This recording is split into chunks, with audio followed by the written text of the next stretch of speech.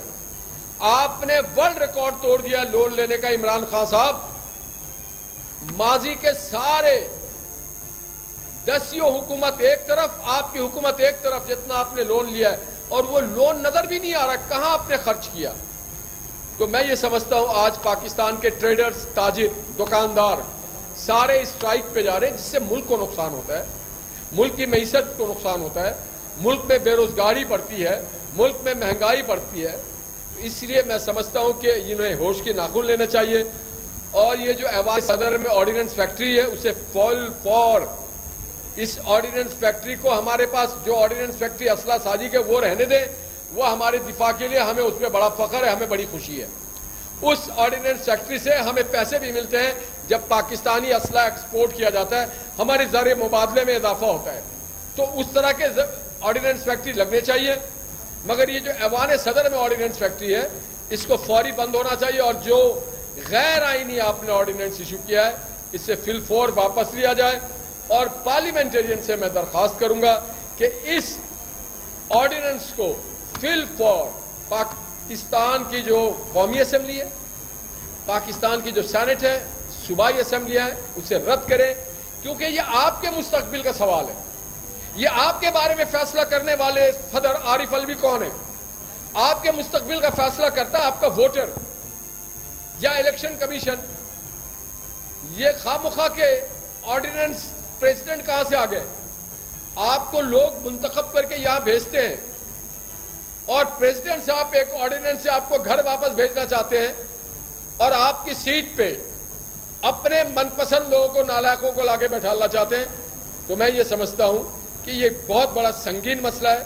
یہ اسی طرح کا مسئلہ ہے جیسے آرٹیکل 6 میں آپ اس کو ایبینس میں ڈالتے ہیں یا منسوخ کرتے ہیں، اسی طرح سے جب آپ پارلیمنٹ کو پیرالائز کرتے ہیں، مفلوج کرتے ہیں، پارلیمنٹ کے جو اختیارات ہیں وہ صدر پاکستان اپنے ہاتھ میں لینا چاہتے ہیں، تو یہ بھی کانسٹیٹیوشن کی وائلیشن ہے. تو میں امید کرتا ہوں کہ سینٹ کے چیئرمین، اسپیکر نیشنل اسمبلی اور تمام اسپیکر صوبائی اسمبلیز وہ اس پہ ایکشن لیں گے اور اس آرڈیننس کو واپس کیا جائے گا. اور ہاں، ہماری پارٹی میں اس میں صلاح مشورے ہو رہے ہیں. ہم اپنا حق محفوظ رکھتے ہیں کہ ہم پاکستان کے آئینی اداروں میں جائیں اور ہم اس آرڈیننس کو چیلنج کریں. یہ اسحاق ڈار کو ڈیسیٹ نہیں ہونے دیں گے ہم. یہ خالہ جی کا گھر نہیں ہے، یہ پارلیمنٹ ہے. الوی صاحب، کوئی آرڈیننس سائنس کرنے سے پہلے سوچ لیا کریں کہ آپ کن کے گریبانوں میں ہاتھ ڈال رہے ہیں. آپ پاکستان کے منتخب لوگوں کے گریبانوں میں ہاتھ ڈال رہے ہیں، جو بہت مہنگا پڑے گا اس حکومت کو. بہت شکریہ. کوئی سوال ہو تو کر لیں. ہاں، وہ آدم بھائی اس میں مزید کوئی بات کرنا چاہتے ہیں FATF کے حوالے سے. آدم بھائی کر لیں آپ.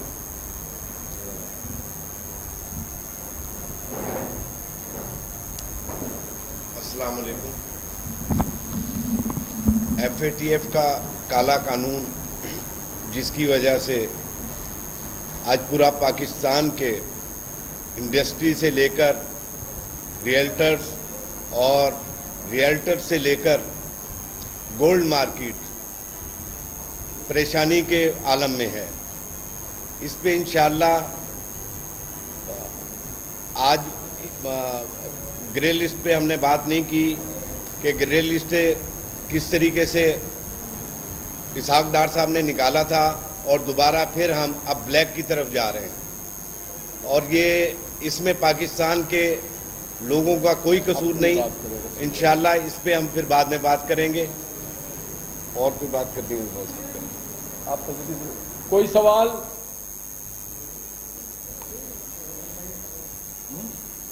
بہت شکریہ.